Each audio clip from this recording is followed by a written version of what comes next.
la morosidad de las familias multifamiliares, es decir, familias grandes en Estados Unidos, que ha superado los niveles de la crisis del 2008. La gente no es muy consciente de lo que se está gastando Estados Unidos en impulsar la economía. Es aberrante. Fíjate qué bolsas son las que más suben, la estadounidense y la japonesa. Pues ya te da una idea de lo que el mercado quiere. A mí dame droga, no me cuentes que luego me va a dar un mono horroroso. A mí dame droga ahora. Que nos estamos acostumbrando a que esto sea la normalidad. Es la cosa más triste que te puedas encontrar.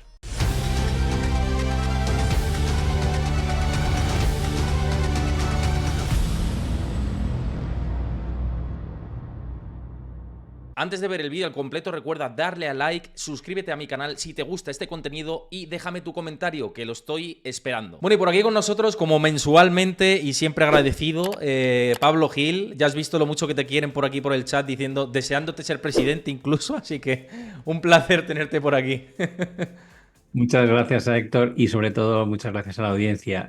No sería incapaz de hacer un guión como el que representan nuestros políticos en España. No tendría la imaginación necesaria para seguir el día a día de esta gente. O sea, es alucinante. Qué vergüenza, qué vergüenza. Hay que ser muy Lo frío, hay que dejo ser muy ahí. frío y tú no eres muy frío, que te conozco, o sea que es No, no, no, difícil. no. Yo lo último que me pide el cuerpo es dedicarme a la política y creo que, vamos, jamás me dedicaría a la política. No, creo que además que para llegar arriba en la política no puedes ser ético. O sea, yo soy de esa Mm. opinión, ¿no? El sistema es como es y el que llega arriba o participa o cierra los ojos o hace la vista gorda, y no quiere decir que todos los políticos sean malos, pero creo que el sistema es muy malo. Y la imagen que dan a la ciudadanía es bastante desilusionante. Pero bueno, es Mm. lo que toca.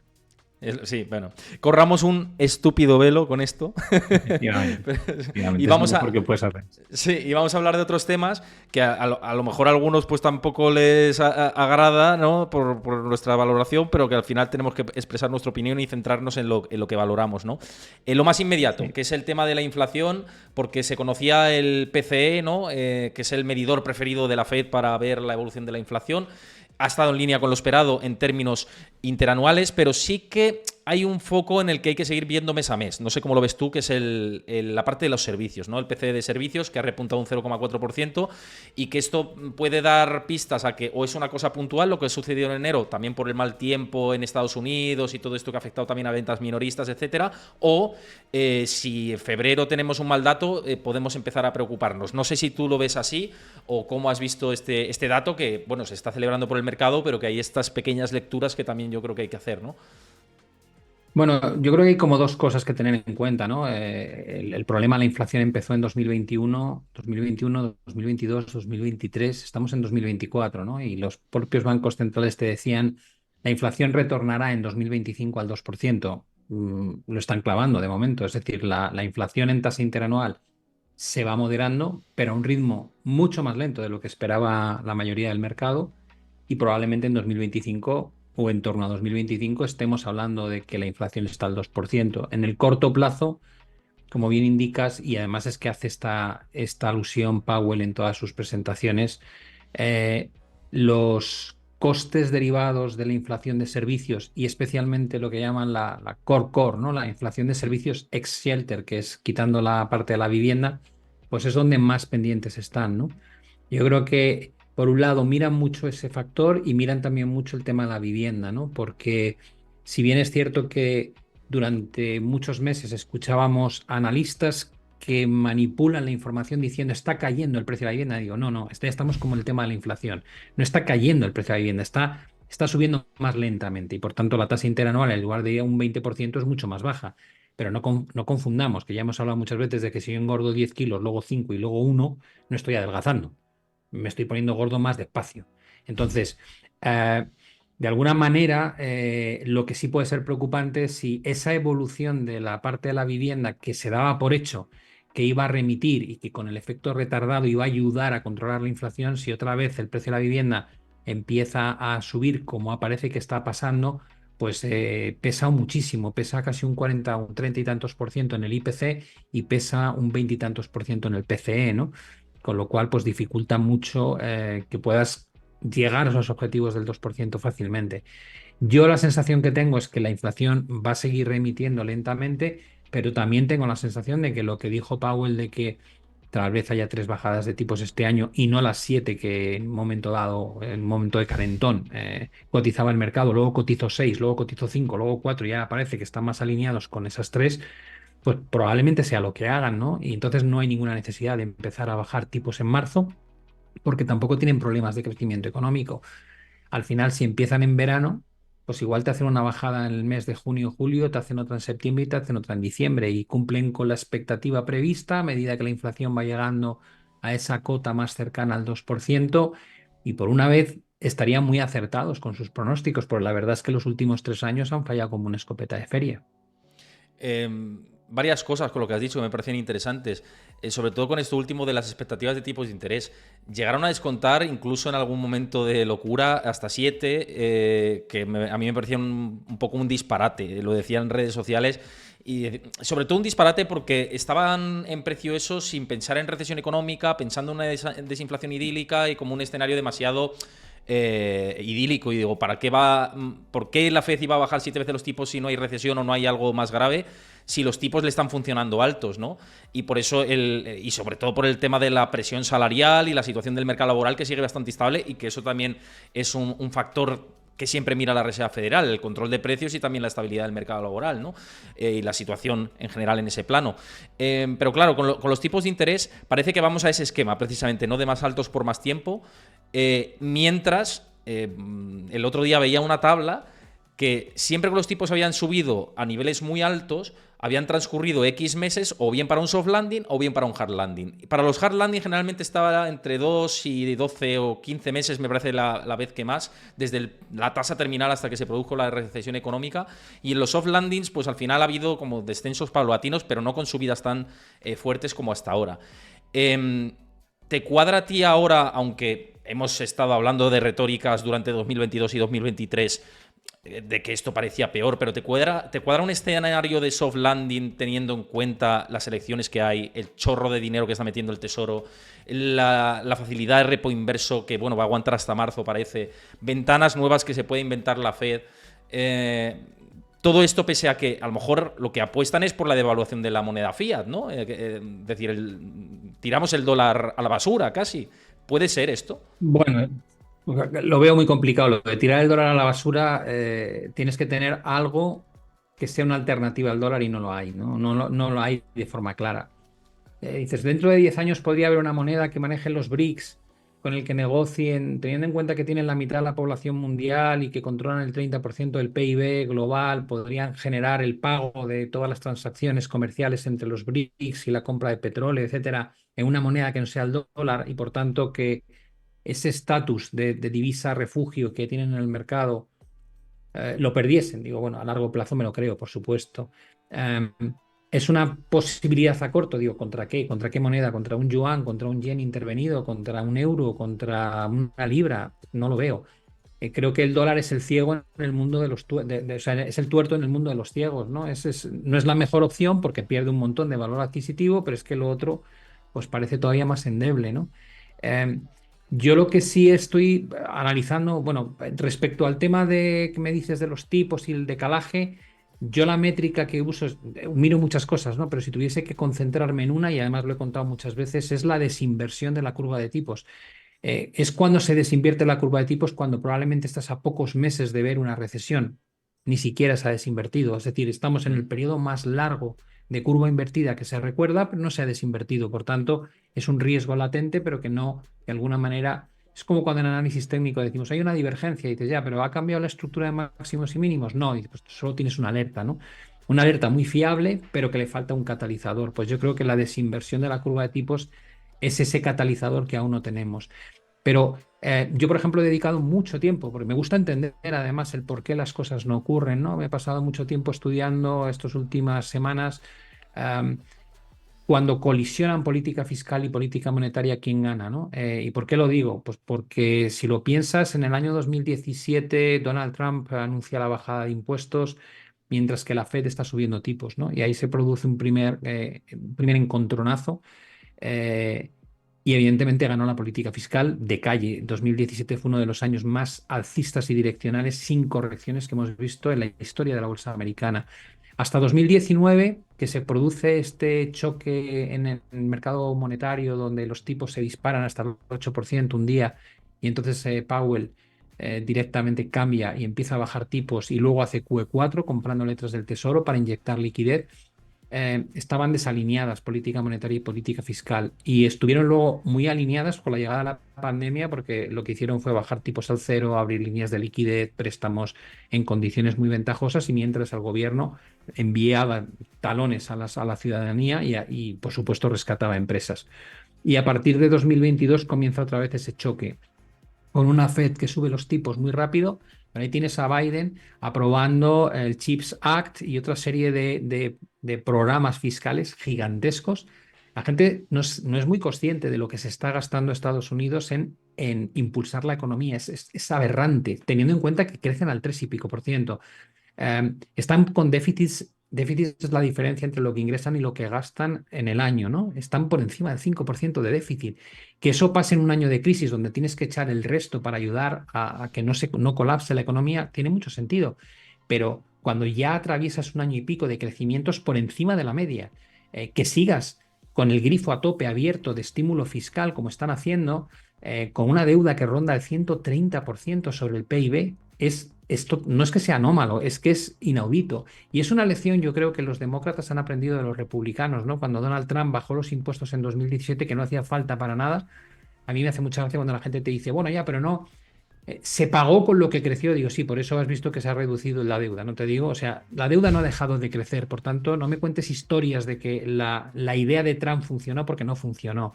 Es decir, no generaron ingresos suficientes vía mayor crecimiento económico para compensar ese déficit en el que habían incurrido al bajar los impuestos y recaudar menos. El endeudamiento de Estados Unidos es crónico porque pasa tanto en estadios expansivos de la economía como en estadios recesivos.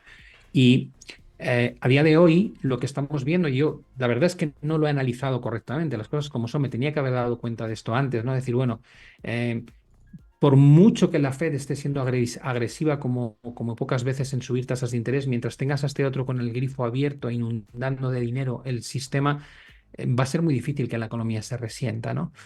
¿Qué va a pasar después? No lo sabemos. Tienes un candidato que pinta que va a ganar, que es Donald Trump.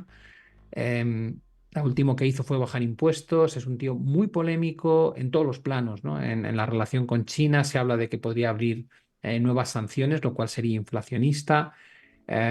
Quiere también retomar esa batalla contra la inmigración cuando en un mercado laboral tan sumamente ajustado como el de Estados Unidos, echar a los inmigrantes que te están surtiendo de mano de obra barata podría también ser inflacionista.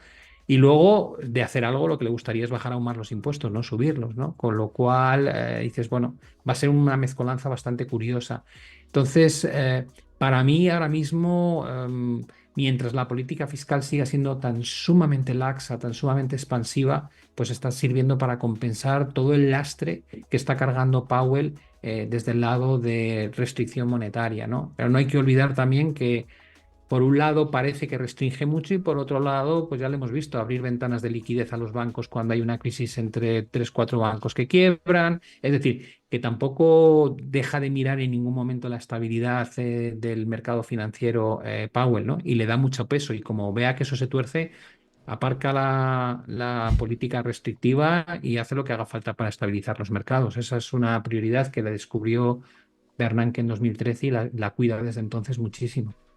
Aquí mis dudas son las mismas que tienes tú realmente y mi autocrítica también en este sentido cuando hablábamos de indicadores adelantados siempre hemos hablado de todo esto, ¿no? Incluso el lead indicator de la Conference Board que hemos hecho referencia tanto tú como yo muchas veces en nuestras publicaciones y en nuestras apariciones y charlas, etcétera, que hemos tenido. En la misma Conference Board decía hace unas semanas nos hemos equivocado con ese cálculo, hemos dado mucho peso también a la industria manufacturera, esto ha cambiado y pues tenemos que asumir que es muy difícil que en 2024 haya recesión económica. La misma Conference Board que tiene un chorro de economistas a su servicio y que además utilizan métodos o tienen metodologías que les han funcionado bien durante décadas, no durante años, ya durante décadas. Entonces, si la misma Conference Board te va en esa misma línea, pues también tienes que decir, pues evidentemente algo anómalo ha pasado, que es la dominancia fiscal en este caso, que es lo que estás comentando, ¿no? Por ese lado. Pero mi duda con todo esto y que te la planteo también aquí, también para todos los que nos estáis viendo, que por cierto me he apuntado algunas preguntas para hacerlas después, para que lo sepáis, es si sigue imperando la dominancia fiscal, mi duda de este análisis que hacías previo con respecto a la inflación de en 2025 sí que se llegará al 2%, es si en realidad vamos a ese camino. También lo hablaba con Juan Ramón Rayo cuando estuvimos por aquí, y él decía, y te lo planteo a ti, ¿no? Decía, si seguimos en este plano de déficit constante, veo muy difícil esa inflación al 2%. Sí que la veo en torno al 3-4 de una manera más crónica. Claro. Sí, o sea, lo que parece poco probable es el escenario idílico que plantea el mercado siempre, ¿no? Y es, me bajas los tipos porque la inflación remite y la economía va con un tiro. Digo, no, a ver, si la economía va con un tiro, la probabilidad de que la inflación remita, teniendo en cuenta que va con un tiro porque estás metiendo mucho estímulo fiscal en un entorno de pleno empleo, con una inflación salarial que está por encima del nivel de inflación, va a ser muy difícil que la inflación remita. Entonces, ¿puedes acercarte al 2%? Sí. ¿Ves fácil devolver de forma estable la inflación al 2 o ligeramente por debajo del 2? No, lo veo muy difícil. Una cosa es la tendencia y otra cosa es dónde te estabilizas, ¿no? De hecho, cuando tú miras el progreso cada vez es más lento, ¿no? Y dices, vale, 2,4, 2,8, dependiendo de si miras inflación general o inflación subyacente. Dices, bueno, ya vas con un goteo de décimas. Dices, ¿qué pasa? Cuando miras, por ejemplo, la inflación en algunas otras áreas, dices, bueno, es que llevan rondando el 3,0, 3,1 7 meses. O sea, es que no ha habido progreso. Entonces, te puedes quedar en un entorno donde no tienes inflaciones disparatadas, pero tienes inflaciones que son claramente más altas que tu objetivo. Sí, por supuestísimo que sí. Si el ciclo no se ralentiza y por otro lado tienes inflación salarial y ganan más de lo que impacta la inflación en el modelo económico de Estados Unidos, pues el consumidor seguirá relativamente sano y evidentemente no deberías esperar que la inflación remita fácilmente, ¿no?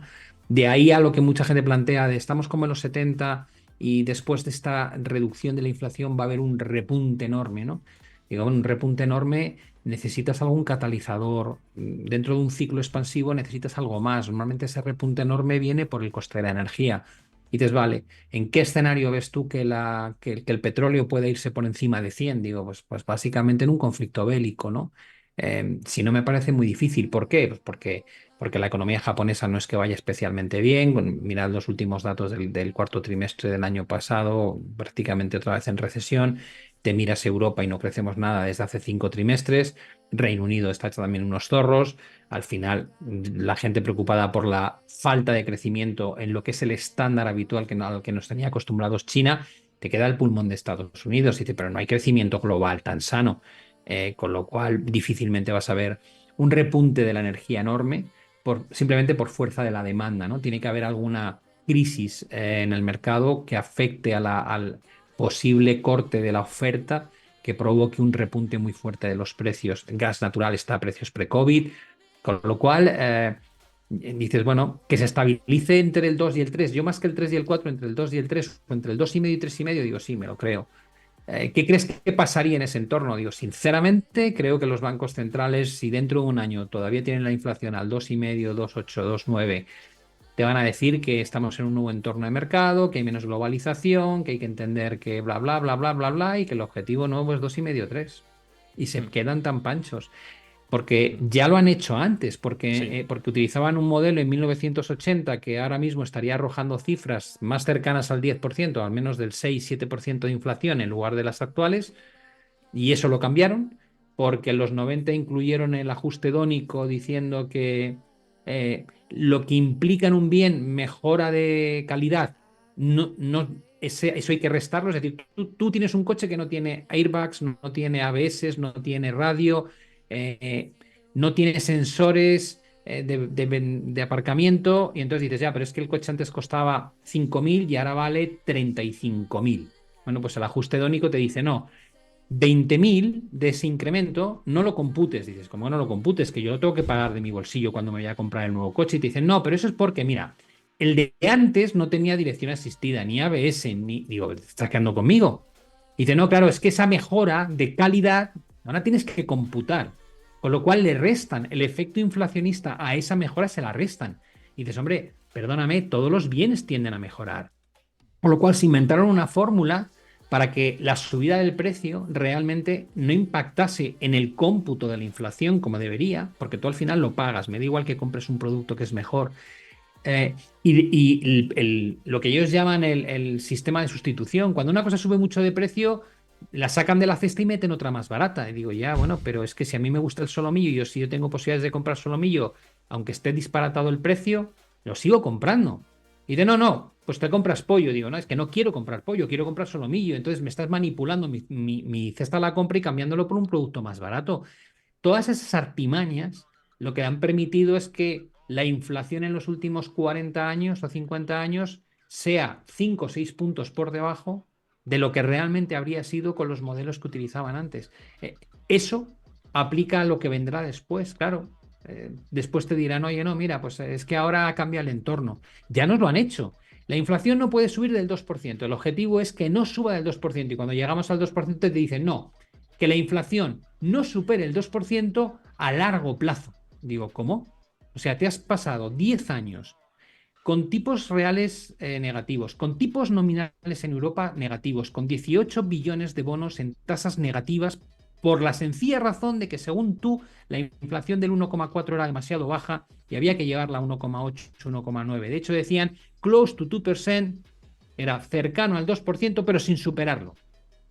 Y ahora resulta que la inflación se fue al 9 y me empiezas a hablar de la inflación a largo plazo. Ya te han cambiado la forma de calcularlo. Por tanto, que la gente no se sorprenda, que de aquí a lo mejor en 2 años te digan que el nuevo objetivo de inflación ya no es el 2, que es más cerca del 3. Y se acaba la lucha contra la inflación. Y empiezas a comerte una inflación de un 3% anual, ¿no? Y fíjate que se han cumplido ya 3 años de la famosa inflación transitoria, de la primera vez que lo mencionaron. O sea que, digo, hombre, ya 3 años, ya no sé, la transitoriedad de 3 años. El otro día yo hacía una broma y digo, hombre, mi vida es transitoria también, ya si nos ponemos, mi vida es transitoria, mi paso por el planeta Tierra es transitorio, ¿no? Si nos ponemos así, ¿no? Pero es que es alucinante, claro. Oye, te quería mostrar unos gráficos ahora, déjame que ahora voy a compartir pantalla, porque hemos hablado de todo este déficit en el que está incurriendo Estados Unidos para evitar la recesión, pero aún así hay algunos gráficos que a mí me parecen preocupantes. Dame un segundito que cambio por aquí para que lo puedas ver. Claro. Y mira, Pablo, este es uno de ellos que además lo publicaba Trajan Macro Research, que me parecía muy interesante y siempre publica cosas que yo creo que son interesantes. Y esto es la morosidad de las unidades, digamos, de las familias multifamiliares, es decir, familias grandes en Estados Unidos, que ha superado, según sus métricas, los niveles de la crisis del 2008. Claro, yo veo este gráfico y digo, claro, aquí tienen en cuenta también tarjetas de crédito, préstamos de vehículos, etcétera, ¿no?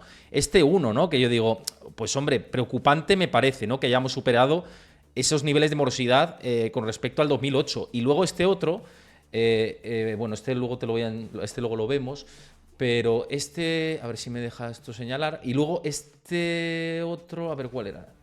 No, esto es Alemania. No sé si lo tengo preparado, espérate. No lo tengo preparado por aquí. Pero es otro que se ve perfectamente cómo repunta todas las partidas de préstamos, la morosidad, tanto en vehículos usados, vehículos de primera mano, vivienda no muy preocupante, esto hay que decirlo, porque es verdad que la mayoría de las hipotecas en Estados Unidos se han computado a tipo fijo hace mucho tiempo y ahora hay más espera para comprar vivienda en Estados Unidos. Pero el resto, quitando vivienda, estamos repuntando ya a niveles no del 2008, pero sí un caminito, ¿no? ¿Cómo ves esto? Porque esto es un riesgo claro, más allá del déficit que está salvando los muebles a corto plazo, pero que se está pasando la tostada como más adelante, ¿no? A mí esto sí me preocupa, vamos. Sí, a ver, yo creo que aquí hay dos temas que son cruciales, ¿no? Entender que el impacto de los tipos de interés no es inmediato, puesto que hay muchos préstamos que se conceden a 2, 3, 4 años vista y hasta que no vence no lo renuevas. Por tanto, te suben mucho los tipos Powell, pero si tú, cuando empezó a subir los tipos fue en 2022 y tú tienes un préstamo en 2021 a tipo fijo y lo tienes hasta 2025, hasta que no se renueva en 2025, tú no tienes que pedir otro préstamo por el mismo importe que ya no lo financias al cero, sino que lo financias a como están los tipos, a día de hoy al 5 y pico. Con lo cual sí, te puede agobiar la percepción de me queda un año de vida antes de tener que meterme unos costes financieros enormes, pero no los estás padeciendo, ¿no? Entonces, esto ocurre y por eso miramos tanto el calendario de vencimientos de los préstamos en distintos sectores y sabes que en 2024 empieza a haber vencimientos importantes, en 2025 hay muchos más vencimientos y en 2026 también. Con lo cual, esa buena gestión que han hecho muchas empresas de dilatar la refinanciación en varios años y ajustarse a aprovechar una ventaja que los tipos estaban en mínimos históricos, está fenómeno. Pero si no baja tipos Powell de aquí a un año de forma muy llamativa, cuando lleguen esas renovaciones va a ser un palazo para muchas empresas, ¿no? Especialmente para las zombie, que son aquellas que ya no ganan lo suficiente como para pagar los intereses de la deuda en la que han incurrido, ¿no?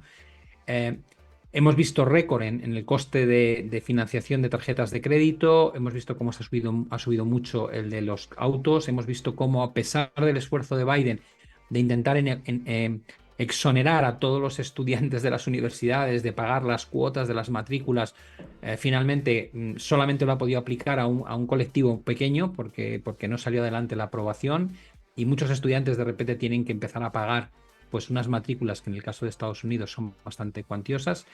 Eh, bueno, se le está empezando a apretar el cuello al consumidor, especialmente a aquel que vive de la deuda, porque claro, el que va sobrado probablemente obtiene tanto retorno de sus inversiones en inmobiliario y en bolsa que el coste de la financiación, si es que acude a él, tampoco le preocupa tanto.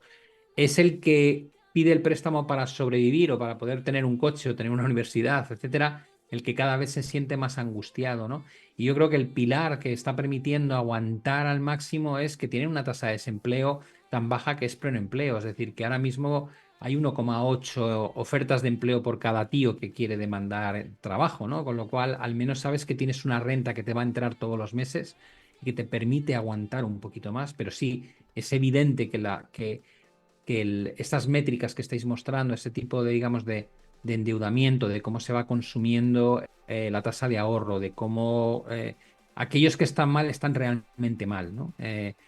Se está viendo cada vez de forma más clara. Lo que ocurre es que en Estados Unidos pasa algo que los españoles a lo mejor lo vemos más de cerca aquí. Cuando tú escuchas el telediario, muchas veces te hablan de eh, mm, una de cada cuatro familias es muy vulnerable económicamente. Hay un 15% de pobreza extrema. En los comedores sociales, las filas para ir a buscar alimento, que ya no es gente que no tiene trabajo, sino gente bueno, que simplemente que no llega. Y dices, madre mía, qué mal, ¿no? Y luego te vas, llega un puente y está todos los hoteles llenos, todas las terrazas llenas. ¿Qué hay? Hay una polarización brutal en la población, ¿no? Hay gente que está muy bien y gente que está fatal. Cada vez está más polarizado. Y en Estados Unidos todavía es más llamativo, ¿no? ¿Cuánto se ha enriquecido la clase más alta, la clase alta y la clase media respecto al 50% de la población que es clase media baja? Eh, entonces, hablar ahora ya de métricas, de dónde está el salario medio, cada vez vale de menos. Dices, "¿Pero qué más? ¿Cómo me puedes hablar de salario medio cuando hay un tío como Warren Buffett o un Elon Musk o un de esos que dices, es que esta gente tiene el 50% de la riqueza del mundo? ¿Voy a hacer media yo con mi salario con ellos? Es decir, pues saldrá un salario medio que no es la realidad de los que tenemos un salario más normal, ¿no? Entonces, hay que tener mucho cuidado. Cuando hay tanta disparidad en la distribución de datos, trabajar con medias es un disparate porque no te habla realmente de lo que la gente pasa. Y estos gráficos yo creo que están muy alineados con esa idea, ¿no? Hay gente que estos gráficos se me harían de la risa al verlos, porque, bueno, pues porque no les afectan nada. Nada, Y claro. luego hay otra gente que te ve y te dice, esta es mi vida. O sea, este es así, ese es mi problema. A ver cómo llego yo al día 29 de este mes o al día 31 del mes que viene. Es más, es que fíjate en Estados Unidos la cantidad de gente que tiene 2 y 3 trabajos, y más en este ciclo que hemos tenido de subidas de tipos de interés. Yo que he estado allí en el último año un par de veces y tiempo además, pues lo he vivido, ¿no? Y hablas con el que te lleva del aeropuerto y tal, y dice, yo luego soy pintor o soy no sé qué, y dices, claro, se está sosteniendo la economía con una precarización tremenda también. O sea, todo encaja, ¿no? Y al final no tienes recesión, pero lo que tienes es un empobrecimiento crónico y que cada vez es peor. Y no es de extrañar todos los problemas que tienen con la drogadicción, con el repunte de la delincuencia. Todo va de la mano al final. Sí, Héctor, yo creo que, mira, la gente tiene que entender que cuando tú polarizas una población y una situación económica al máximo, se ve muy bien en la historia, ¿no? Es decir, si te lo llevas al extremo, extremo, extremo, dices, ¿qué pasa cuando el pueblo se muere de hambre y la aristocracia o los políticos viven muy bien? Digo, pues al final hay una revolución. O sea, al final el pueblo, cuando ya no tiene nada que perder, sale a la calle y derroca los sistemas, ¿no? Eso es lo que hemos vivido durante siglos en el mundo entero, ¿no? Si te pasas, si se te va la mano, llega un momento en que es que la gente dice, mira, oye, a tomar por saco, no pierdo nada, ¿sabes? Pierdo la vida, pero la vida que tengo no vale un carajo, con lo cual, ese es el caso más para que se vea obvio, ¿no? Antes de llegar ahí, empiezas a ver, pues, cómo se polariza el voto, cómo la gente, ya, si te fijas en la política, ya no somos capaces de mantener conversaciones sobre política sin que acabemos a tortas, ¿no? Es un poco, es decir, casi nos hemos convertido un poco en radicales, ¿no? Y los políticos realimentan que sea radical el entorno porque les viene muy bien, ¿no? Yo, por ejemplo, estaba viendo el telediario sin entrar en partidismos, pero me encanta, me ha hecho mucha gracia, ¿no? Y me da una tristeza enorme, pero digo, es alucinante. O sea, es que ya les da igual. Es que el argumento es y tú más. Digo, o sea, o sea, si yo voy por la calle y le robo a una anciana, que es un acto deleznable, la pregunta es si el que me acusa ha robado a dos ancianas. Eso es lo que importa. Y si él ha robado a dos ancianas, entonces yo soy el bueno. Digo, pues ¿estamos perdiendo el norte o qué? Si tú robas a una anciana, tiras a la cárcel y eres un desgraciado. Y si robas a dos ancianas, pues tiras a la cárcel y tendrás que cumplir un periodo de encarcelamiento mayor, porque el delito es más grave. Pero que el otro haya hecho algo a dos en lugar de a uno, no te exime a ti del delito. Y hemos llegado a transmitir a la población esto. Sí. No es que lo hizo peor, digo, pero bueno, si que aquí no estás para. O sea, si a mí me pones un 4 me has suspendido, desgraciado. Y si y de al lado saca un 2 pues también está suspendido, pero a mí no me aprueban por eso. Entonces, estamos viendo yo creo que estamos viviéndolo ya, ¿no? En la forma en que se vota. Yo lo veo en las elecciones en Estados Unidos, en la situación que vivimos políticamente en España y en muchos otros sitios, ¿no? Y pienso, uf, qué caldo de cultivo más malo, ¿no? El que estamos creando. Normalmente estos caldos de cultivo tardan en explotar, pero cuando explotan son feísimos los resultados, ¿no? En términos de lo que es eh, gestionar el día a día de la población. A mí me Mm. preocupa mucho, ¿no? Que nos estamos acostumbrando a que esto sea la normalidad. Es la cosa más triste que te puedas encontrar. Sí, comparto completamente el argumento, ¿no? Y ahí también en el chat también decía Raulio, no pinta bien, Pablo, tal, bueno, completamente de acuerdo. Vamos a hablar ahora de Europa y luego ya de mercados, que muchos estáis también preguntando de mercados y yo también quiero pivotar a mercados, pero es verdad que toda esta parte macro quería abordarla y de Europa, y te voy a poner aquí otro gráfico y ya es el último de los gráficos, es este que hemos conocido recientemente de Alemania, y yo además he hablado en los últimos programas también de la situación que vive Alemania, ¿no? Y que vive Reino Unido, que es de recesión clara, y si vemos en términos de desempleo, en Alemania, y lo vemos aquí ya, está en el nivel de desempleo máximo que no se veía desde 2021, que tenemos ahí, ¿no? De hecho, hay que remontarse a este ciclo por la pandemia para ver este repunte del desempleo. Hay un descenso de la actividad económica claro en Alemania, hay un aumento ya claro del desempleo en Alemania, es goteo a goteo, goteo a goteo. En Reino Unido pasa 3/4 de lo mismo y recordemos que Alemania es la locomotora de Europa y hoy Hoffmann del BCE dice que es imposible pensar en bajar tipos antes del verano. Esto es más dolor para Alemania, que lo está pasando mal también ya y que puede repercutir en el conjunto de la Unión Europea. ¿Ves serios riesgos aquí en la Unión Europea, ya no de tener esta inflación, sino de efectivamente en este primer y segundo trimestre, si todo sigue así, que el conjunto de la eurozona entre en recesión? Sí, yo creo que es un riesgo que llevamos barajando hace mucho y esto liga mucho con lo que hemos dicho de cuál es el flotador de Estados Unidos. ¿No? Hemos dicho que la política fiscal, ese déficit brutal, ese endeudamiento crónico, es un bombeo de dinero continuo y de ayuda continua al ciudadano y las empresas. Te vas a Alemania y dices, Estados Unidos roza 130% de deuda sobre el PIB. Digo, ya es que Alemania tiene 65%. Y yo cuando la gente me dice, Alemania está acabada, digo, sí, si no juega con las reglas del resto, sí, lo tiene complicadísimo. Pero imagínate que Alemania dijese ahora, mira tú, me voy a llevar la deuda sobre el PIB de 65% a 130. Vamos, le pega 4 vueltas de pasar a Estados Unidos en crecimiento que no saben de dónde le viene. ¿Por qué? Digo, porque cuando tú haces semejante gasto fiscal, todo flota, aunque no sepas nadar. Entonces dices, cuál es el problema de Alemania? Que es fiscalmente responsable. Ese es el problema. Que a pesar de no crecer, que a pesar de tener decrecimiento económico actualmente, porque tiene un PIB negativo, no se le va a la pinza y no se pone a abrir las compuertas de que el gobierno dé dinero a los ciudadanos, que el gobierno financia empresas, que el gobierno haga bailouts a sectores. No hace eso. Y dices, bueno, ahí tienes la diferencia. ¿Cuál es el resultado? Alemania en el corto plazo pinta fatal, Estados Unidos pinta fenomenal. Alemania a largo plazo tiene una situación fiscal francamente buena para hacer frente a cualquier crisis severa que se le pueda plantear y Estados Unidos no. Esa es la diferencia de enfoque. Europa en su conjunto, ya he dicho antes que hablar de medias es muy malo, ¿no? Porque, claro, tú miras la endeudamiento de la zona euro, digo, ¿qué más me da? Si tienes a 140 y tantos por ciento de deuda en Italia, 110 en España, ¿qué más me da que la media sea 90? Porque al final tienes 90 porque Alemania tiene 65, porque tienes Países Bajos o algunos otros países del norte de Europa que son muy responsables y la media queda muy bien, ¿no? Pero hay que ir caso a caso. Pero Europa yo no creo que vaya a hacer política fiscal restrictiva. Se habla mucho del acuerdo de Francia-Alemania de bajar el déficit al 3,5 por debajo del 3% y la deuda por debajo del 90%, pero cuando lees la letra pequeña dices, bueno, tenéis una cantidad de argumentos para exenciones. Si lo dedicas el déficit a I+D, a energías verdes. Es decir, bueno, de alguna manera es como decir, si nos vamos a poner duros, pero luego resulta que hay 20 puertas para escaparte. Pero al menos nadie dice, vamos a seguir gastando como locos, aunque no haga falta. Cuando en Europa se podría decir, vamos a gastar, que estamos casi en recesión. Entonces eso te da dos realidades, ¿no? Está la realidad de Japón y de Estados Unidos que gastan a mansalva recursos que no tienen y por eso generan déficits y deudas tan grandes.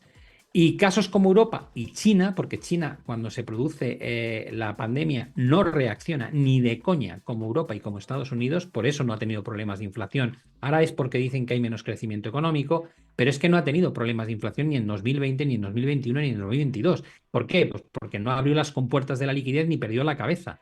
No bajó los tipos al cero y no inyectó cantidades ingentes de dinero al sistema. Con lo cual hay dos países que de alguna manera son algo más responsables y luego tenemos dos ejemplos de irresponsabilidad fiscal absoluta, pero que tienen fíjate qué bolsas son las que más suben, la estadounidense y la japonesa. Pues ya te da una idea de lo que el mercado quiere. A mí dame droga, no me cuentes que luego me va a dar un mono horroroso, a mí dame droga ahora, que me va el éxtasis, me va la coca, que para la fiesta es fabuloso. Pero claro, y te dices, oye, ¿tú sabes la cantidad de rayas que llevas? O sea, cuando te dé el bajón, ¿tú sabes lo que te va a pasar? Y se lo estás diciendo, se lo tienes que, esa pregunta se la hace Alemania a Estados Unidos, ¿no? Alemania te estará preguntando, ¿tú sabes lo que te va a pasar? Y el otro va como, a mí no me cuentes nada, que yo voy Que no aquí, se que apague vaya la fiestón, música, que yo que sigo ahí vaya fiestón encendido. que tengo montado. Y dices, bueno, sí, claro, y tú estás de capa caída y en la cama a las 10:30. Y dices, ya, bueno, pero, o sea, es por ver una metáfora, pero para que la gente Sí, entienda, ¿no? Qué sí. distinta es la forma de gestionar el ciclo económico de un país que para mí es muy responsable en este aspecto y otro que no lo es, o que ha dejado de serlo, porque realmente lo dejó de ser en 2008. Al hilo de todo esto, pero antes recuerdo que si veis esto en diferido desde YouTube, que antes no os lo he dicho, que dejéis vuestro like, vuestro comentario, si os, bueno, para ver lo que os está pareciendo la charla, lo que os parece más relevante, si estáis de acuerdo con lo que estamos comentando o no, vuestras impresiones, siempre está bien saberlo, así que dejad vuestro comentario y también suscribíos al canal si no me conocíais o si me conocíais pero no estáis suscritos, pues bienvenido sea, sumaros a la familia y hacer el canal más grande, así que yo simplemente lo digo por recordarlo. También que estoy pendiente del chat y una de las preguntas que me ha apuntado al hilo de lo que decías y hablabas de la fiesta, ¿no? Y de que Estados Unidos está subido al tren del hype, ¿no? Como aquí en directo, que siempre que cuando se activa el tren del hype, pues parece que Estados Unidos está activado al tren del hype, ¿no? Para los mercados, el S&P 500 en máximos históricos. Luego Bitcoin haremos una pregunta aparte, ¿no? Porque Bitcoin ya es una locura y lo estamos celebrando mutuamente en ese sentido. Pero respecto a los mercados, me preguntaba antes, Raide, ¿ha cambiado la perspectiva de Pablo con respecto al mercado norteamericano, al S&P 500, a la bolsa? Con todo esto que estás diciendo de la dominancia fiscal y la pasta que están metiendo y cómo están reaccionando los mercados, se puede aprovechar. ¿Te has vuelto a subir? Preguntaba si te habías vuelto a subir teniendo en cuenta No esto. no de forma global. Mira, yo imparto seminarios, que es esta membresía que tengo todos los martes, y hay mil y pico personas en esa membresía, con lo cual hay muchas personas que lo pueden ratificar, ¿no? Yo les dije, yo voy a comprar el Nikkei si rompe máximos de 2023 y lo hice. El objetivo era un 10,5%. Ya se cumplió el objetivo con creces, con lo cual esa estrategia está fuera. Actualmente la única estrategia que tengo en economías desarrolladas larga es la del Russell 2000, que me da mucho miedo con lo que pasa con la banca pequeña y mediana en Estados Unidos, pero bueno, para eso están los stocks. Yo estoy aquí aplicando un criterio puramente técnico. Y bueno, es el único índice en Estados Unidos que está todavía un 18% de máximos históricos cuando los demás lo han superado. Bueno, pues estoy jugando un poco ese escenario. Si salta el stop, salta. Si llega al objetivo, es un 20% de revalorización, que está muy bien. Y tengo China. A principios de año empezó muy mal, bajaba un 14%, ahora está como un 2 y pico abajo. Eh, Sigo viendo las actuaciones del gobierno chino y es justo lo que quiero ver. Ha vuelto a bajar el tipo de interés a 5 años, ha habilitado la inyección y la compra de bolsa a través de ciertos bancos locales, estatales, que utilizan fondos que tienen en el extranjero. Eh, Se prevé que haga más política fiscal, ha salido el regulador y ha prohibido la venta en corto. Y dices, vale, ¿crees que eso vale de algo? Digo, lo de la venta en corto no vale para nada, nunca ha valido para nada. Digo, pero están haciendo todo lo que hacen las otras economías, las economías desarrolladas para luchar contra las crisis. Y cuando la gente me dice, va, qué manipulación, qué horror, hay que salirse de China, digo, vamos a ver, no seas hipócrita. Tienes al Banco de Japón, que está todo el mundo celebrando que hemos vuelto después de 34 años a los máximos históricos del año 89 y lo hace teniendo el 80% de los ETFs del Topix y del Nikkei, interviniendo la divisa y controlando la curva de tipos. O sea, por favor, Estados Unidos tienen una política fiscal con un déficit público de más de un 5% estructuralmente desde hace 4 años y una deuda de 130. Y a pesar de que crecen al 3 y pico por ciento, siguen mandando dinero y ayudas a la Mm. ciudadanía, a la población, y con tasas de pleno empleo. En 2012-2011, con la crisis periférica, se prohibió el short selling en el sector bancario. En Europa, en Italia, en España, en Portugal, en Grecia. En 2009 y 2008 se hizo en Estados Unidos. Se recapitalizó a los bancos privados con dinero público. Se inventó el BCE, el TARP, para financiar a los gobiernos sin coste. Entonces, cuando la gente critica mucho esto de las medidas de lo que hace China es manipular, digo, sí, como todos, claro, como todos, no te Que no es engañes. manipular, es que, claro. Claro, es un control exhaustivo de los mercados, pero es algo que llevan haciendo Estados Unidos, Europa y Japón más de una década, por no decir 2 décadas ya. Con lo cual no te escandalices. Por eso digo que es una hipocresía. Digo, sí, sí, yo no digo que no, el crackdown, si han prohibido que los fondos quants puedan abrir posiciones cortas. Digo, sí, es verdad. Como cuando hicieron el limit down en Estados Unidos o cuando cerraron 5 días la bolsa después de los atentados del 11 de septiembre para estabilizar los mercados, que nadie pudiese hacer nada hasta que pudiésemos evaluar lo que estaba ocurriendo. Y luego se amplió sin límite la posibilidad de hacer autocartera de las compañías para estabilizar la bajada de los precios. Digo, hombre, es que hay que tener memoria, hay que molestarse en leerse lo que ha pasado. No digo en la Gran Depresión del 29, sino lo que ha pasado desde el año 2008. Y entonces de repente dices, que estas son las reglas. Yo es que pensé que en los partidos de fútbol, si le pegabas un empujón o una carga desde atrás a alguien, te pitaban falta. Si le dabas una patada en el tobillo sin balón, te echaban con una tarjeta roja. Y si lo hacías en el área pequeña, al portero, te expulsaban directamente. Y esas eran las reglas que tú conocías. Las reglas de ahora es que cuando sacan el córner, el árbitro salta, chuta o cabecea y mete gol. Y si te quejas, te echan. Y dices, vale, pues, ¿qué es esto? Digo, tu nuevo mercado. El mercado que controla los bancos centrales, que son los árbitros, claro. Para Y ti, que te deciden Pablo. hacer QE ilimitado. Sí.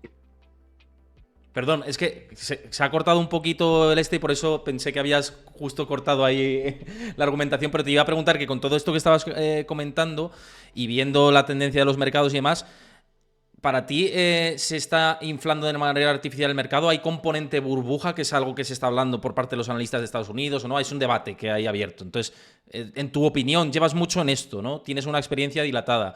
¿Crees que hay componente burbuja ligado a la IA, tirando Nvidia como está tirando? ¿Hay componente de esto o no? ¿O es movimiento sano?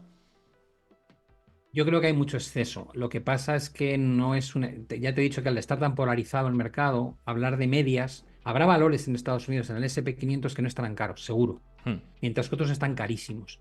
Entonces, decir la bolsa está cara o no está cara, en Europa no está cara. Por ejemplo, de media no está cara. En Estados Unidos de media está cara.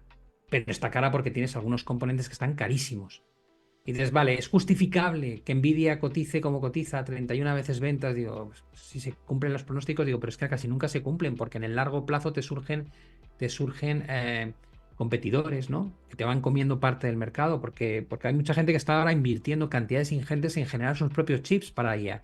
Con lo cual, hoy tiene un monopolio en Nvidia, pero a lo mejor dentro de 5 años ya no. Y como tú estás descontando beneficios a 10 años vista muchas veces, pues dices, pues es justificable. Digo, no lo creo. Eh, Al final, ¿qué ocurre? Dices, estás entrando en un entorno. Yo, por ejemplo, yo me salí en la pandemia, nada más empezar, y tuve que reentrar en noviembre de 2020 porque dije, se va a ir para arriba. Es un disparate, pero mira lo que están haciendo los bancos centrales, se va a ir para arriba. Y me volví a reenganchar y me salí en enero de 2022. A la pregunta de he vuelto a entrar, digo, no. ¿Quiere eso decir que no hago nada? No, he estado de francotirador, he estado largo del DAX en la parte de abajo en el rebote, pero con tramos cortos. He estado largo en Nikkei, estoy largo en Russell, pero sobre todo estoy en activo real, ¿no? Estoy muy metido en inmobiliario, estoy muy metido en oro, estoy muy metido en criptos. Dices, ¿por qué? Digo, pues porque de alguna manera lo que me espanta es cómo se juega a salvar a los mercados creando dinero de la nada, ¿no? En general, ¿no? Esa idea de la masa monetaria se incrementa todo lo que haga falta para sustentar políticas fiscales expansivas. Digo, eso es inflacionista y eso destruye el valor de nuestro dinero, con lo cual yo no quiero tener mi dinero invertido o tener el dinero en ocioso porque sé que pierde mucho valor, con lo cual tengo posiciones en renta fija de corto y medio y largo plazo, perdona, que me dan un componente de seguridad que pues recibes un 3 un 4 y pico por ciento. Esa es la parte segura. Y luego tengo estructuras o inversiones en inmobiliario, tanto en España como fuera de España, con las que estoy encantado, porque sigo pensando que hay una falta de oferta y por tanto no espero que caigan los precios, ni siquiera si hay una crisis financiera, creo que caerá muy poco. Y luego tengo una porción importante en oro, que fíjate, a pesar de que han subido los tipos de interés reales, todo el mundo decía cuando los tipos de interés reales suban, el oro se va a hundir y está rozando máximos históricos. Eh, y luego tengo una gran apuesta en criptos. En el último mes he hecho 3 vídeos, ¿no? Hablando de, espero que pase con Bitcoin de cara al halving, hablando de esos 90, 100 mil de objetivo. Eh, y además hice un vídeo que ponía, ¿qué es mejor, comprar el Nasdaq o comprar Bitcoin? Si está en mi canal. Creo Eso te que quería, habla por sí solo el vídeo, eso te ¿no? quería Y la preguntar por aquí conclusión fue también. Sí, sí. la conclusión fue claramente que hay que comprar Bitcoin. Bueno, eso era antes de que se hubiese metido el homenaje que se ha metido, claro, porque esto fue hace 15 días. Tú fíjate lo que ha subido Bitcoin en 15 días. Es que en una cuestión de una Pues semana, de 15 ahora días, es una locura.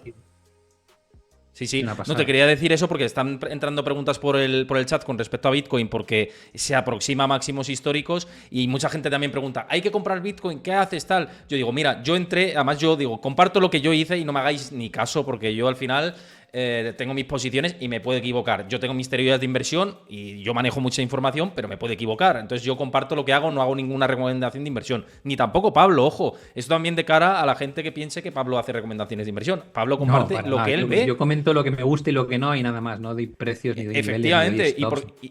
y porque ya sabes cómo funciona la asesoría financiera también, ¿no? O sea, no es lo mismo lo que yo veo interesante para mí que para mi padre o para alguien que tenga 20 años. Los componentes de riesgo cambian en función a la edad y a las necesidades de cada uno. Entonces, lo que yo veo interesante no lo tiene por qué ver interesante mi padre. A lo mejor yo invierto en Bitcoin y mi padre dice, pero ¿Qué coño en Bitcoin? Si esto yo no invierto aquí ni de lejos, ¿no? Porque no lo entiendo, por lo que sea, o porque no está en ese momento, o porque a lo mejor quiera preservar su patrimonio. Pero yo digo, pero yo sí, y es a lo que te iba, ¿no? Yo en Bitcoin entré, y siempre lo digo, creo que entré tarde, porque entré en 41 aproximadamente. Yo creo que tenía que haber entrado cuando rompió por encima de 30 esa resistencia que tenía y tal, y no lo hice porque estaba un poco acojonado, hablando un poco mal y pronto, pero me subí en 41. Y cuando alguien me pregunta, ¿y ahora qué? Y digo, pues ahora, por la tendencia que lleva, a máximo se va a ir como un cohete y se está yendo. Y evidentemente, y te pregunto tu opinión, lo que dice todo el mundo, objetivo 100.000, objetivo 90.000, 100.000, como se está diciendo. Sí, yo tengo ese objetivo y además explico en ese vídeo el por qué. Es un activo que tiene 12, 13, 14 años de vida, no tiene más, con lo cual la estadística es muy poco relevante, ¿no? Cuando tú ves 3 casos de halvings previos, yo analizo el patrón y se ve muy obvio el patrón, ¿no? Pero no deja de ser 3 ocasiones de 3, pero son 3. Te van a decir que hasta que no sé si son 30, la muestra tiene el mínimo de 30 para que sea estadísticamente relevante, con lo cual juegas con lo que tienes, ¿no? Para mí es un tema conceptual, ¿no? El huir de los bancos centrales, el huir del control de la masa monetaria, esta que crece a cada crisis, se abre un grifo y cada vez se abre de forma más agresiva, pues creo que es una forma, ¿no? Muy interesante de alocar parte de tu patrimonio. Eh, es un activo muy técnico, tiene correcciones muy severas. Bitcoin en 2022 bajó un 70 y tantos por ciento, en 2014 un 83 y en 2011 creo que fue un 93. Con lo cual dices, hombre, entrar y salir merece la pena cuando hay esas correcciones. Yo siempre dejo la mitad, o sea, yo la primera mitad que compré no la he tocado jamás. Y con la otra mitad hago ese swing trading, ¿no? De en un momento dado me salgo y luego lo compro. Pues creo en este caso le compro un 50% por debajo de cómo lo vendí, con lo cual está fenómeno. Y está volviendo ahora máximo. Si no lo hubiese hecho, tendría lo que tenía. Y a cambio de eso, pues he duplicado en la mitad el capital, ¿no? Eh, y juego con 2 o 3 criptos, no solamente con Bitcoin, ¿no? De hecho, yo tengo más en Ethereum ahora que en Bitcoin, que también lo ha hecho muy bien. Y el año pasado, la alegría me la dio Solana. Eh, y dices, bueno, la gente me pregunta siempre lo mismo que a ti, ¿no? Se convierte en el FOMO y es como, y ahora, oye, Bitcoin, qué interesante, ¿no? Digo, no, interesante, o sea, es interesante. Digo, pero no es ahora el momento interesante. Y voy a hacer la paradoja para que se entienda mejor. China para mí es interesante hoy. Dentro de un 50% no es interesante. Dentro de un 50% a lo mejor le puede quedar otro 30 o un 40, pero ya el riesgo, la relación riesgo-beneficio no es interesante. Bueno, sí, puede seguir subiendo, tiene mucha inercia, pero también tienes mucho riesgo. Se acaba de meter un homenaje. Ethereum ha subido un 50% sin parar. Y dices, bueno, pues si como te corrija un 38 o 50%, te pega un recorte de un 30, un 40 o un 50%. No es ninguna broma, ¿no? Entonces, en el mundo de los inversores ocurre esto, ¿no? Cuando un activo está barato, tenemos tantas dudas que no lo vemos claro. Entonces, ¿qué dices? Porsche te ofrece el nuevo 911 por 10.000 euros. Y todos iríamos como locos a comprarnos uno, y aquí no, aquí dirías, ay, no sé yo, 10.000 euros, qué pinta mal, es que han bajado el precio mucho. Y eso sí, te llama Porsche y te dice, el 911 que antes valía 150.000 ahora vale 300.000, y es como, dame 4. Así actuamos los inversores. Sí, sí, La tal gente quiere cual. comprar Nvidia, la gente quiere comprar Bitcoin en máximos históricos, y es como decir, es el mundo al revés, ¿no? Hombre, si te gusta el precio barato, tú no vas a las rebajas a comprar ropa. Pues esto es igual, ¿no? Si te gusta el activo y has hecho tu análisis, cuando baja de precio es cuando tienes que comprarlo. Es que la gente habla mal de ello. Digo, pasa de la gente. ¿Tú qué te crees? Que a mí no me cuentan. La gente que me tiene respeto es más cuidadosa, pero mis amigos y mi familia, joder, lo de China, Pablo, tío, qué locura, ¿no? Y digo, sí, es una locura, claro, si en los mínimos nadie quiere comprar, claro. Te dicen, pero Entonces, ¿qué leches haces metiéndote en China, Pablo? A ver. claro, no. Bueno, y algún iluminado te llega y te dice, en lugar de China, a ver, compra Nvidia. Digo, hombre, digo, Claro. digo, eres un fenómeno, tío. Todo lo pasado, qué fácil es, ¿no? Es verdad que los gráficos O, cuando se ven a posteriori dices, ay, ¿por qué no entré aquí, no? Ahora lo que te decía, ¿no? ¿Por claro, qué no entré en y a mí 33 en a mí me ha Bitcoin? pasado, a mí me ha pasado el de el hablar con familiar cercano y decirle, tío, yo estoy comprando criptos, que tiene, yo creo que esto va a tal, pero estás comprando tal, sí, sí, que estoy comprando. Enseñarle la posición, decir, mira, tengo todo esto, tío, que donde, como dicen los ingleses, donde put your money where your mouth is, ¿no? Pon el dinero donde de lo que dices. Digo, tal. Y finalmente le consigo convencer, que no me gusta convencer a nadie, pero me dice, bueno, venga, voy a meter algo. Y la última conversación hace 48 horas es, joder, tío, me tienes que haber convencido de que metiese mucho más. Ah, claro. Digo, te estás quedando conmigo. O sea, pero esa es la psicología de la gente, ¿no? Del inversor. Por eso yo ya no recomiendo nada. Y digo, no, mira, yo comparto mi forma de pensar, mi forma de analizar, que cada uno haga lo que quiera. El riesgo de acertar o fallar es tuyo. El éxito y el fracaso son tuyos. El perfil de riesgo lo conoces tú. Yo no sé cuál es tu perfil de riesgo, ni tu edad, ni Correcto. tu patrimonio, ni tu diversificación de carteras, con lo cual no te voy a recomendar nunca nada. Lo que sí puedo hacer es como hago contigo. Venimos aquí y hablamos, oye, ¿qué piensas de Europa? ¿Puede flojear? ¿Puede no flojear? ¿Qué puede pasar con los tipos? ¿Qué índice crees que tiene más potencial? Todo eso lo que quieras, pero yo no le digo a nadie compra estos niveles tanto y a este stop y este objetivo ni loco, vamos. No, cada uno Lo que que me lleve sus faltaba bastante. estrategias, y es que esto está claro. O sea, ya faltaría. Me cuesta a mí tomar mis propias decisiones como para tomar las de los demás, ¿sabes? No, yo hice 13 años eso, yo tenía un fondo y la gente venía, me pagaba un 2% porque le Claro. gestionase su dinero y yo tomaba todas las decisiones por ellos. Pues ya, para eso es un fondo de inversión, pero ya estuve 13 años haciendo eso, ya no quiero volver a repetirlo, ya eso fue una etapa quemada y bonita y de la que aprendí un montón y ya está. Ahora ya me preocupo de mi patrimonio exclusivamente. Total, mira, por abordar las últimas preguntas, un par de preguntitas que nos han dejado por aquí. Dame un segundito que cambio por aquí, que ya estamos con el gráfico desfasado.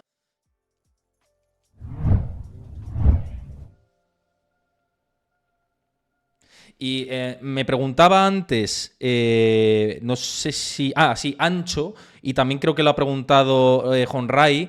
Honrai preguntaba si además de China estás también favorable en otros sitios de Asia, pero los dos, tanto Ancho como Honrai, preguntaban si ves favorable mineras de oro, que además yo me he mostrado públicamente también favorable dentro de este sector. Igual también lo preguntan por esto y porque hay otros como Druckenmiller, por ejemplo, uno de los grandes inversores hedge funds a lo largo del mundo, que también se ha posicionado en mineras de oro, ¿no? ¿Tú lo ves interesante más allá de oro, vía ETFs o vía Ah, físico, lo que sea, mineras? Muchas veces analizo el relativo entre oro y Barrick Gold, por ejemplo, ¿no? Y no termina de convencerme como para cambiar. Yo, una cosa que aprendí en mi vida como gestor de fondos es juega la primera derivada, ¿no? Y me acuerdo que esto me lo enseñó alguien que sabía muchísimo más que yo y yo decía, se va para arriba el petróleo, ¿eh? Se va para arriba. Y me decía, vale, ¿qué vas a hacer? Y yo decía, voy a comprar Repsol. Y me decía, ¿por qué no te compras el petróleo? Digo, ¿para qué? Me dice, porque al menos, mira, si no ganas dinero es porque has fallado la idea que tenías. Tú dices, el petróleo va a subir, no sube, baja, pierdes dinero, ya está. Dice, pero qué duro es cuando el petróleo sube y Repsol no lo hace. Digo, pero eso me dice, pasa muchas veces. De hecho, las mineras de oro llevan muchos años haciendo peor comportamiento que el oro en sí, ¿no? Y es un poco frustrante si tú tienes una visión alcista en oro y de repente ves que esa segunda derivada no te funciona, pues te puedes esperar un poco, ¿no? Eh, entonces, a mí, si se puede, me gusta jugar la primera derivada siempre, salvo que el relativo. Yo, por ejemplo, compro Ethereum antes que Bitcoin porque el relativo Ethereum-Bitcoin me gusta a favor de Ethereum, ¿no? Entonces, si tengo un argumento técnico, entonces no me importa jugarlo. Pero sé que están más baratas, sé que tienen, que generan mucho cash flow, que sí, hay muchos argumentos y los leo, pero no termino de ver ese movimiento reflejado luego en el price action de las mineras, ¿no? Entonces, bueno, pues estoy en oro directamente. Hasta que vea una señal que me merezca la pena entrar en mineras y cambiar por mi posición de oro, mantendré el oro. Yo en ese caso, vamos, que tampoco, ya lo que digo, que nadie aquí me coja a pies juntillas lo que digo, pero yo ahí tengo exposición ahora, una de las apuestas estructurales o posiciones estructurales de mi cartera personal, y siempre lo he dicho, el oro porque, y es que coincido plenamente con lo que has dicho, que en momentos de tipos de intereses reales positivos está el oro sosteniéndose por encima de los $2.000, para mí es indicativo de que en cuanto bajen tipos viene el rally del oro de verdad. Entonces ahí yo tengo una apuesta clara y que además ha funcionado muy bien durante el 2023 y creo que en los futuros año y pico lo hará bastante bien. Si todo va como debería ir, pero es mi opinión. Pero luego en mineras también por el descuento que tienen, porque se han metido un castañazo que para mí no es justificable por fundamentales. Pero vamos, no estoy tan estructural como en oro oro físico o digamos ETF de oro respaldado por oro físico, ¿no? Pero bueno, interesante pregunta lo que dejabas por aquí porque también así compartimos ideas entre todos, ¿no? Eso siempre nos ayuda, ¿no? Para mejorar, ¿no? A la hora de operar y de pensar en inversiones a futuro. Y ya la última pregunta te la voy a hacer, que nos la dejaba por aquí Lukac, que se ha suscrito al canal además, y te doy muchísimas gracias por suscribirte al canal. De hecho, os invito a que os suscribáis o que lo sigáis, los que estáis por aquí, que lo estáis viendo, seguid el canal si os está gustando la charla y os gusta este tipo de contenido que siempre ayuda a seguir. Y preguntaba, dice que cómo veías la bolsa de Argentina y además con todos los cambios políticos y socioeconómicos y demás que está viendo en Argentina, si te parece interesante ahora que ha habido un cambio desde hace tiempo, ¿no? Se ha virado, ¿no? En el tema económico desde que ha llegado Javier Milei, ¿no? Y preguntaba que cómo ves y ese potencial, ¿no? Yo voy a hacer un añadido y es que hay que mirar en este caso el efecto divisa, ¿no? Porque si cotizan pesos argentinos, pues es un tema que hay que vigilar. Pero bueno, te dejo, Pablo, que dejes tu opinión, que te preguntaba. Sí, bueno, evidentemente índices de renta variable donde tienes una divisa que se ha depreciado de la forma que lo ha hecho el peso argentino, pues o lo miras en dólares o no tienes realmente ninguno. O sea, todo lo que puedas ganar por la revalorización, si tú eres inversor externo, ¿no?